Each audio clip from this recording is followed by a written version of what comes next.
He's made physicians' lives better, patients' lives better, and he's created an enterprise that is all around loving employees, loving physicians, loving patients, a community of caring. And we're going to unpack all of this today and learn the brilliance behind Ray and the things that make him successful as a leader and as a human being as well. Ray, welcome.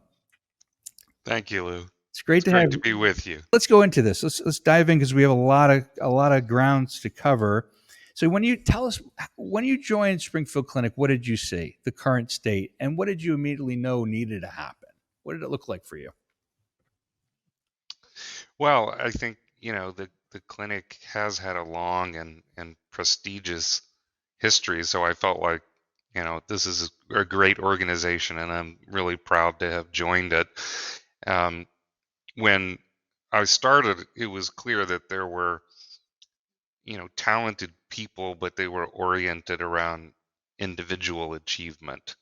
And so one of the first things I had to do was really reorient the executive team around, we need really a single vision for what we're trying to achieve. And how do we do that together? How do we do it more effectively? And so I did introduce this idea of strategic speed and, how do you get there? And, how do you work more effectively as a team and co-create solutions, to use one of your terms? And that process has been, I think, very successful. Let's go to the co-creation, because one of the coolest stories and things that I know you did at the beginning of your career was you would go to physicians, meet them at their cars, and follow them through their day to figure out how you could make their days better. How did you come up with this? And what was those days like? Tell me more about it. Well, I actually worked with a consulting firm, Greg Cornelick and Brita Hess, early in my career, and they were champions of this idea that, I think physicians have a natural skepticism about suits. And so they said, they helped me with this strategy, which is really a great way to overcome that. So I would call a physician and say, hey, I want to spend the day with you. I want to understand what your, what's a day in the life like for you as a general surgeon or a rheumatologist or an oncologist or whatever. And they would say, gonna show up for a few minutes at my office or something. I said, no. I want to spend the day. And they said, well, okay. Well, they didn't believe it mostly. And, I would find out where they parked and I'd meet them at their car and they'd be shocked. They couldn't believe I was there when they were there. And I would spend the whole day with them. And I didn't, I never went with an agenda other than listening and learning from them. And wow, did I? I mean, you just, it's amazing how many obstacles and barriers a physician actually faces day to day. And so I wouldn't necessarily talk about it. I would try to understand it. And then I'd, stay with them the whole day, see patients with them, just follow them wherever they went, whatever they did. And then at the end of the day, I'd walk them to their car. And at the end of that, wow, just an amazing, Brita and Greg were brilliant in helping me, with this strategy, because the physician, invariably, I'd have a relationship with them from that point forward, like you couldn't believe. They would have a different level of respect for me entirely. And I ended up with a list of things, look, I can certainly prioritize and help with many of those barriers and things that they would face. And so when they would see I would fix some of those things, they were like, wow, that really worked. And so I can't tell you how many times I've done it, many dozens, and worked with every specialty and done it for many years. And I required of my executive team. So they all are required to round and spend the day really with physicians. And we have them report out at our team meetings about what did they learn. And what were the challenges that they observed, and we try to keep those things in front of us so that we're constantly looking at, how do we continuously improve what we're doing.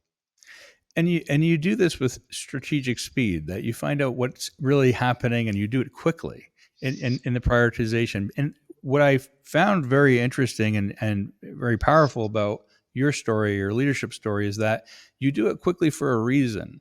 You've had situations you've seen in your life, you're with your family, others that are close to you, where they required strategic speed. You've examined the situations and said, you know what, I need to change that. I want healthcare to be different. I want physicians' lives to be different so they can serve patients even better. Tell me more about that personal passion of yours and how that does drive some of your beliefs and philosophies around time to value and strategic speed. Sure. Well, I think, having been in healthcare a long time, I think that's the business cycle in healthcare historically, I would say was very slow. If you were to track changes at many health systems and hospitals, I would say that's pretty slow business cycle compared to many other industries. And so the question is, well, what could you do if you could speed it up to match some of the tech companies or something that have a very, very short cycle time? Well, it's that time to value question, right? And I think that physicians are they're a very highly frustrated group often because they know the right thing to do, but getting all of the people involved and all the systems that they have to work with and actually making the change happen, uh, it happens at a much different pace than they're used to, right? I mean, if a physician sees you, right, in minutes, they have to decide what is it that you need, what's the right plan to do, and then they're off doing it. And so their orientation is strategic speed, right? I mean, they wouldn't call it that, but that's what they're doing every day. And so when they see, a business or an administration or an individual executive that's moving much slower, that's very frustrating to them. And so when we're able to sort of, pick it up and keep pace with them better, well, they like that a lot, and so it's been uh, really successful in helping them understand that, look, we're here to help them be successful and improve their environment and their life, and the same for patients. That's what we're all about. And this is it's a passion of yours as well. I know that you don't just drop into this and do this work that you're doing. There's always there's reasons for it. There's something behind it that drives you to do it. What are some of your drivers that really push this time to value, this strategic speed, knowing and wanting to help physicians so much, and really caring about their work to help patients even get Sure. even better? Yeah. What's your Well, when I started, my parents were older, and my wife had some health challenges, and so I found myself trying to navigate the care that my wife was getting and that my parents were getting, and wow, it was just terrible. I mean, it was just super frustrating. And you know, in the older doctor's office, they'd often have glass, across the reception desk, right? And the first thing you'd walk up, and eventually you'd get somebody's attention, and they'd slide the glass back, and well, yes, and I'm like, wow, this is awful, right? I mean, this is terrible service. Mhm. And trying to get an appointment, how do you get your appointment? How long do you have to wait? And So- healthcare is it's so personal, and it tends to happen, when people are the most vulnerable, and healthcare can simply be callous. It's just often not attuned to how intimidating it is to the typical patient, and it can be humiliating, honestly. It's It's just, what other environments, do people have to take all their clothes off, and, you're being weighed, and, a whole list of things that nobody wants, to go through or do. And Mm. so, I was impressed the wrong way, right? That there has to be, we have to be able to treat people better than what I saw, um, from my wife and from my parents. And so that started a journey, right, to say I want to make a difference. I think can make a difference. And so I think it came from a personal place. Absolutely. And there's and from that personal place, what I've seen is the ability to see the other side, what somebody else is going through. It's so intensely personal what patients go through. They are on that other side of this sort of glass door, experiencing a completely different world than we are. And you've done that not just with patients, done that with physicians, with your executives, with partners, thinking about how they think, how they feel at all moments, so that you can fully immerse yourself in that experience and create something that's best for everybody. How has that You shown know, up? Yeah, go ahead. I'm sorry, I was just going to tell you one of the things I learned early on was that the front desk staff, where they're trying to deal personally with the patient, was always really frustrated with the billing department, right? The billing department was always messing up. And for the billing department, the front desk was always messing up. They weren't registering the patient right. They weren't doing this right. And so both groups were intensely at odds with each other. I'm like, that isn't good. That isn't going to work. So I started making them flip flop.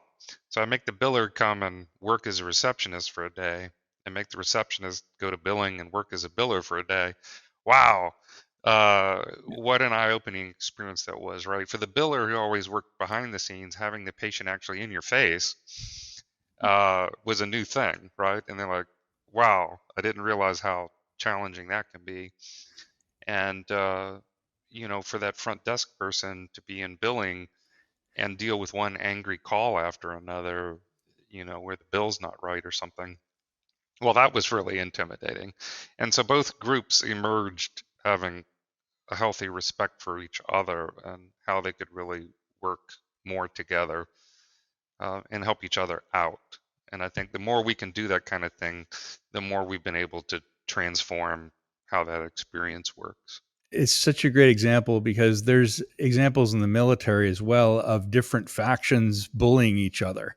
So I have one of my friends is Tom Kolditz. He was a brigadier general of he had Korean augmentee soldiers and U.S. soldiers, and the U.S. soldiers would make fun of the Korean augmentee soldiers to the point where they were getting depressed, and there were some serious health issues, mental illness issues.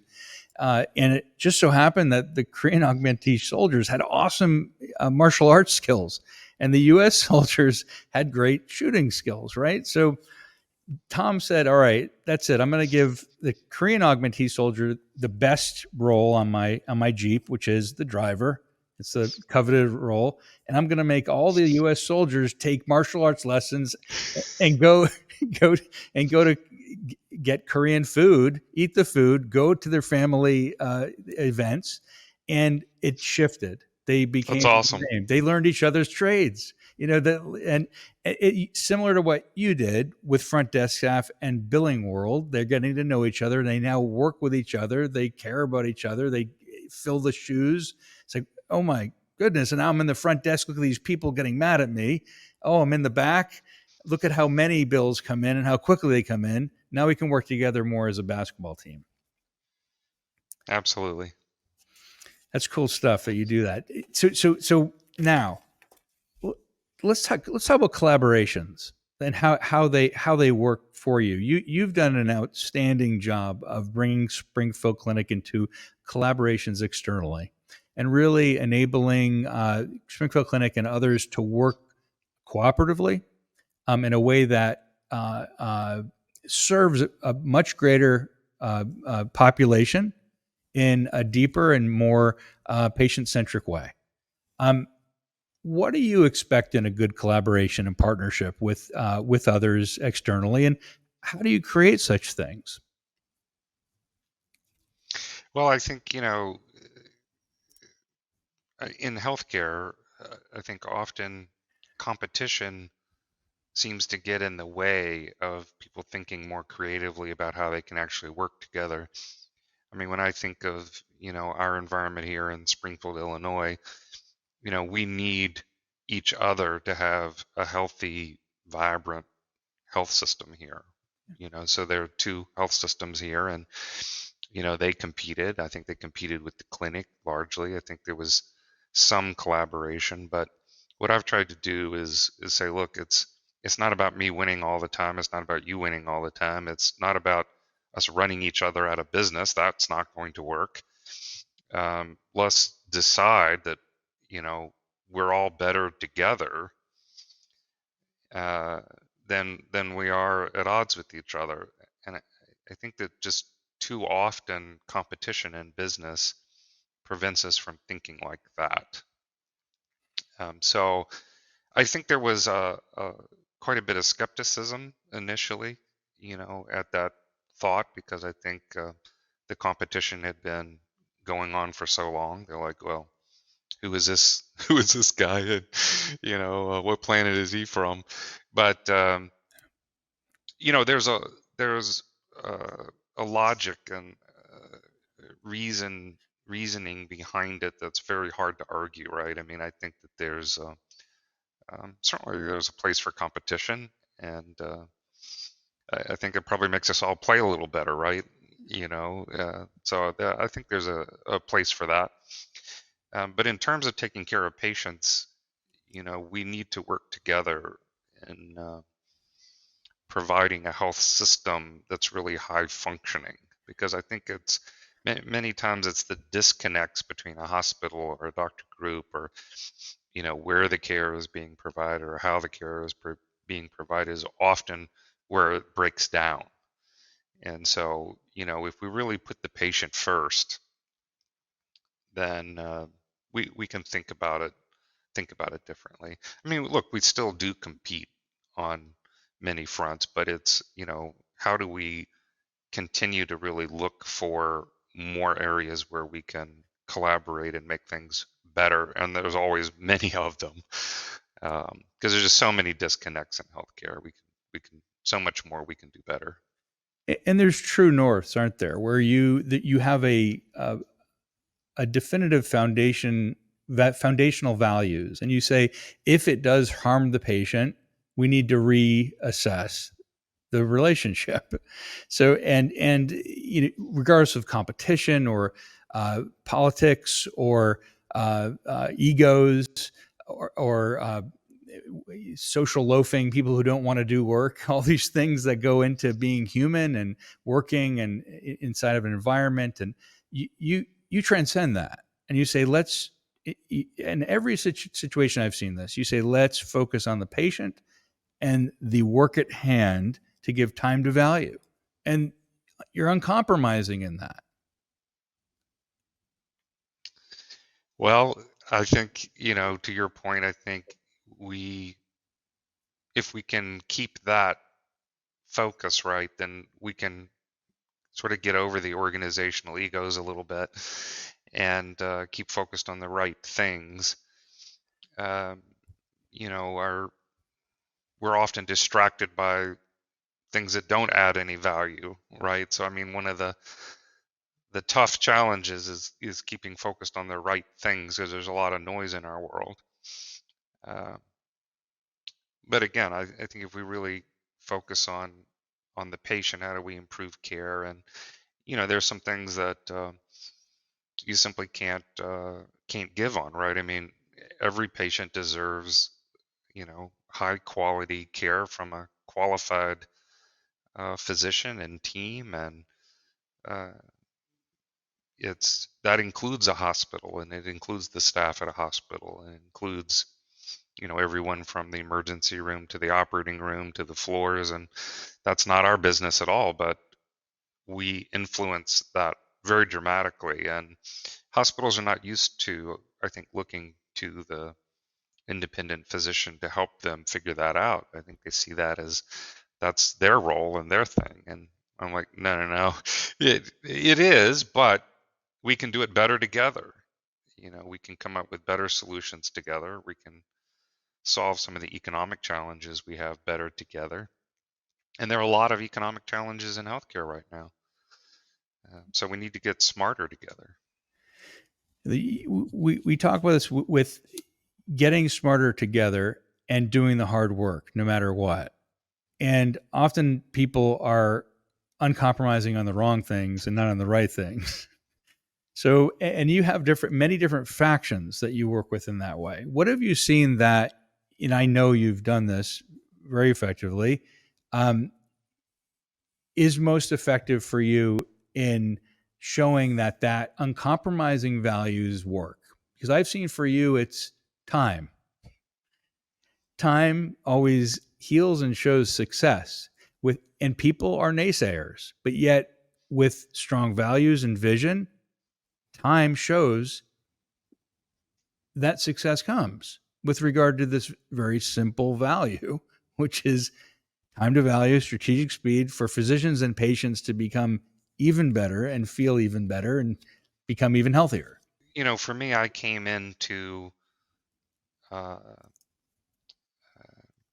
a setting where most of the leadership around me had been here forever. I mean, decades, honestly. And so I was the new guy. And so, obviously they looked at me with a healthy skepticism. So, my approach was, look, let's reason together. Let's start small Yeah. and let's ring up some successes together, and then, we'll build trust through that. So I've worked really hard to be a trustworthy partner. And I would hope that, my competing colleagues may not always agree with me, but I would hope that they would say I've been a trustworthy partner. And, and hopefully the same for them, right? I think trust breeds trust. And so my hope was that, starting small and working up would work. And I think it really has. I mean, I think that's been, we've accomplished things together with both health systems here that I would say is, I've never seen in any other market in my 40 years in healthcare. And I think it was because, they were willing to take a risk also. And we started small and grew from there, but we did it quickly, to your point. So it has moved along, and I think it really has made a difference. I mean, I think for a fairly small, you know, community here in Central Illinois, the care is exceptional. I mean, I think we're providing a really high quality product that would be unexpected here in many regards. You have a very capable team to do that, and philosophy around that team. Um, what I want to get at here is, what is it that you do expect from your team, and how they work with you, and how they lead as well.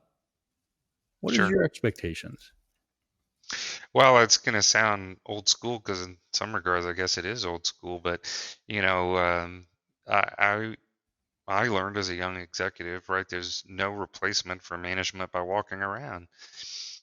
So I do it. I teach them to do it, and the managers that work for them, it's an expectation, right? So, I tell all of my team, talk to at least a patient today. You know, you've got to talk to your employees, and you've got to talk to every physician today. And when we do that well, uh, you know, it just works exceptionally well. Uh, so that there, I don't know, there's a tendency for people to be in their office and to be busy doing something, busy doing email or busy doing some process. And so I tell them, no, all of that is secondary. You have to do that uh, another time when you can, but you need to make sure that you know what's going on for the areas that you're responsible for. So that management by walking around is a big piece. And then, I explain that you really have to inspect what you expect. So there's a personal engagement and involvement in, are the systems that we have in place, are they working the way we expect them to? And the only way to really know that is to deeply understand it and to be looking at it. That balance of delegation and being hands-on is something that I think is often not the right balance, right? I think a lot of people misread it as, well, it's micromanagement or something to to really understand. And I'm like, no, I mean, we can understand everybody's job very, very well, and the people that do, uh, well, that just makes all the difference. I mean, I know how to register a patient. I don't do it every day, but I could walk up to the front desk if there was a line and I could register a patient, and I tell the team that's what you need to do, right? Because the team, if they see you do that, if they see you walk up and help out and register a patient when there's a line, they'll never forget that. I mean, that will make a lasting impression, and so it's sure, we need to delegate and we need to be able to count on people, but uh, we need to be able to be personally involved enough to really understand, are we delivering what we're expecting that we're delivering? And I also see a lot around the strategic speed for you. So when you see an issue, you see a problem, right? You don't come with a problem, you come with a solution that you're executing on quickly, and you can iterate it, yet you need to have a solution. These are important, life threatening, critical issues that need to be dealt with quickly, not waited on for the weekend or after vacation or something of that sort, right? So you do have expectations around that. This is healthcare is critical, and we have to have strategic speed around it. For sure. I don't know if it's, I don't know if, not to blame anything, right? I don't know if it's social media or what, but there's an ADHD about, the world, right? And I think that what I observe often is that somebody's trying to explain what their issue or concern is, and we're just talking all over top of them before we even really listen to them to understand what the issue is. And so, Hmm. in my coaching, I try to say, hey, look, you really need to be a good listener. Just, you know, fight that urge to overtalk them, and deeply listen, and try to understand what's going on, and then Hmm. you know make a difference today, right? Make a difference today. um, we don't need weeks or months, to solve most of the problems that face us. uh, we just don't. And I think that much of our success has been, you know, I don't want a list of 100 things. I want to understand, you know, what are the couple of things that are not working right today, and fix them, and then keep that system going, right? You know, because people don't deal with a list of 100 very effectively. Um, Hmm. and with physicians, and they're absolutely right. I mean, that healthcare has been terrible about that. They can meet with a hospital and go over things, and the next month they're going over the same things, and the next month they're going over the same things, and you can pull an agenda, and I've done this, which is incredible. You can pull an agenda for 5 years ago, Hmm. and a department is talking about the same thing with the same hospital department. I mean, it's incredible. I mean, you couldn't move any slower or be any more effective than what some of these things, demonstrate. And I've seen so many presidents, presidents, political presidents, in the United States, every time when they're asked the question, "What is it that you find most valuable of your staff?" They say, "People who come to me who have gotten things done. That's it. That's the number one thing. People who don't come to me with problems, they say, I have that. I'll do that, regardless of the conflict that they'll go through or the Mm. challenges they go through with various factions or the amount of time it might take. They get it done. And Well, I that, certainly see that pressure, right? I mean, I think there are a lot of people that think if I don't do anything, well, I'll keep my job, right? I mean, it's in doing things that people associate risk. Um, and I think doing nothing is a fast track to failure. Uh, you know, and right on. I mean, when I talk to my board, I'm like, look, you want me to keep batting, right? I may not be 100% right, but you want me to keep batting, and if I'm 90% or better, you want to encourage that. So, I think the world has a tendency to focus on failure instead of focusing on success, and I think that's a problem, right? And it will paralyze a company, a family, an individual. I mean, I think it. You just that's a terrible way of thinking, but I think it's everywhere.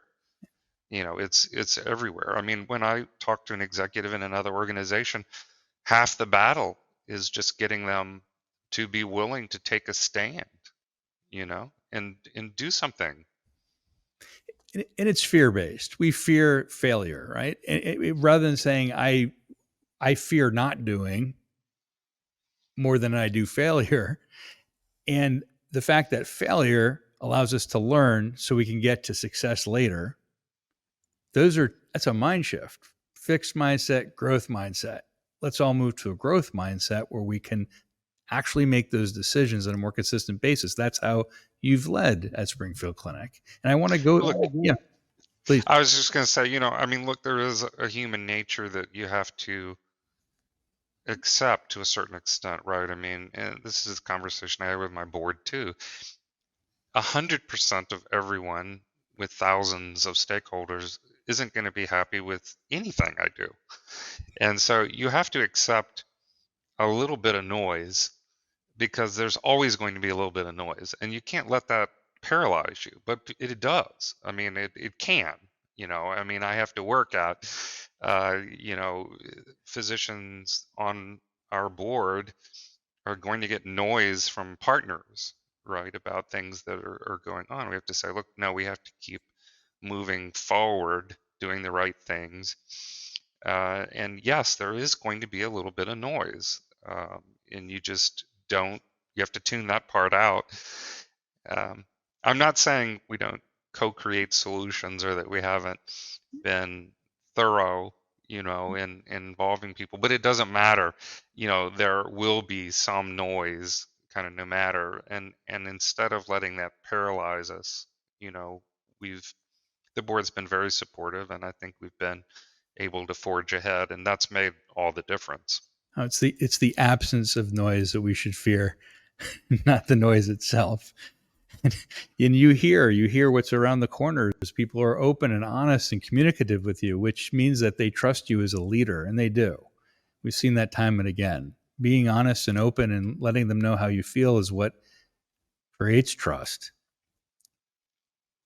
and gets those feelings out, which are Well, there.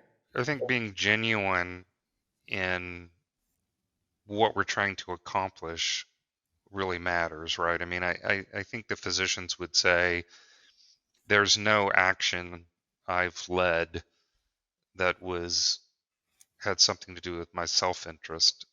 It's all been about either improving things for them as a physician or for our patients or our employees. And I think there's a consistency to that they wouldn't argue with.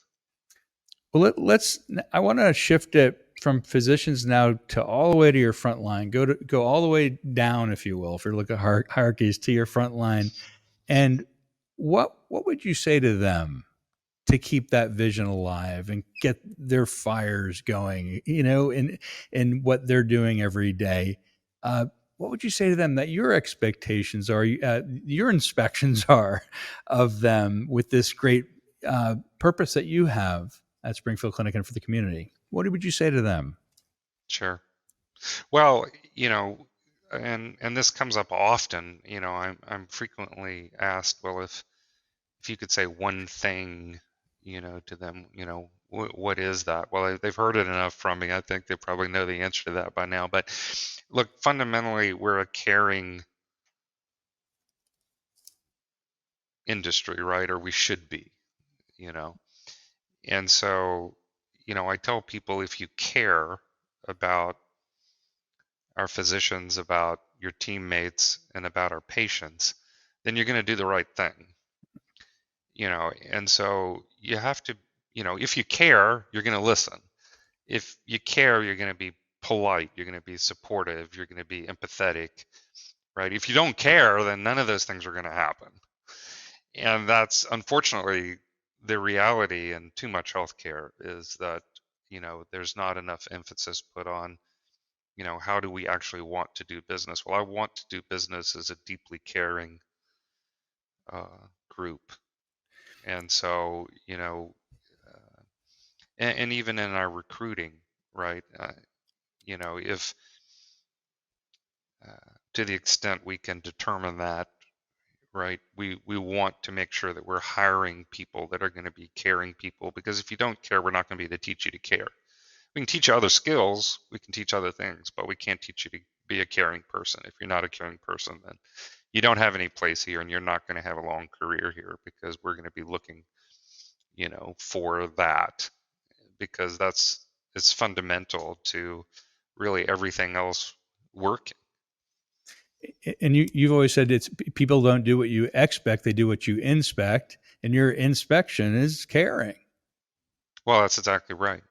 I mean, if I go to a front desk, and I often do, and they're looking down and they're not acknowledging me or a patient, and um, you know and like, look, you're not understanding. I don't know what you're doing, but you're not doing what we want you to be doing. uh, because your first obligation is paying attention to any patient that walks up to you, and asking how you can help and what you can do for them, and um, being friendly and caring. I mean, again, I said earlier, right? Patients are often in a place of deep concern. Uh, they've just gotten a bad diagnosis, or they're hurting, or they're feeling bad. I mean, they're in a vulnerable place. They're often not in the best mental state, right? Rightly, uh, concerned about one thing or another. And so we have to step up our game, really, because they may not be at their best, likely, or often not at their best. And, how do we step up our game to the point that we can, help them through what they're facing? And when you make a difference like that, you've got a customer for life, right? And that's what we're looking for, is a differentially better experience here than anywhere else. I want patients to say, when I go to Springfield Clinic, I have a better healthcare experience than I've seen anywhere else.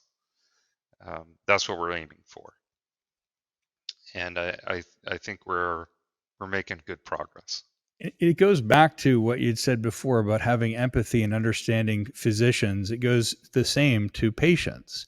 And this very practice to people who perhaps maybe don't care, right? Or they don't strategize, they don't think about the impact of caring. Or they're not doing systemic thinking around it. What does caring mean to me? Being empathetic about somebody who perhaps may have a cancer diagnosis, or they're waiting uh, anxiously for their blood test results, and they're thinking their lives are in the balance. What would Absolutely. it would feel like for them? People who perhaps Right. don't care immediately, and having that care actually biologically gives us good oxytocin. It lessens our cortisol levels. Caring is good for your health and is better for health care. It's rewarding, right? I mean, I think, the difference between working, at a convenience store and working here is, is in that rewarding nature of it, right? And part of it is, we've really focused on the team. So that starts often with the physician. If we put them in an environment that doesn't work and we frustrate them, it's hard for them to be caring, right? And the same thing with the staff. If we give them a computer system that doesn't work, or they can't take a payment when they're supposed to, or then we frustrate them. And then if the physician's frustrated, if the nurse is frustrated, if the front desk is frustrated, then there's no way we're going to come across as a caring group, right? So we work hard at making sure that all of those things work, so that people aren't coming in frustrated every day, because then they can't be that caring person that we expect. And I think doing that has allowed us to be more focused on the patient and less focused on ourselves. Outstanding. Ray Williams has transformed this industry and this clinic and done the right thing on every level for Springfield Clinic and created this culture that is just fantastic and just made amazing strides. It's a case study for excellence in healthcare in America and around the world. Ray Williams, thank you so much for joining us today on the Newsweek Leader Show. Thank you, Lou.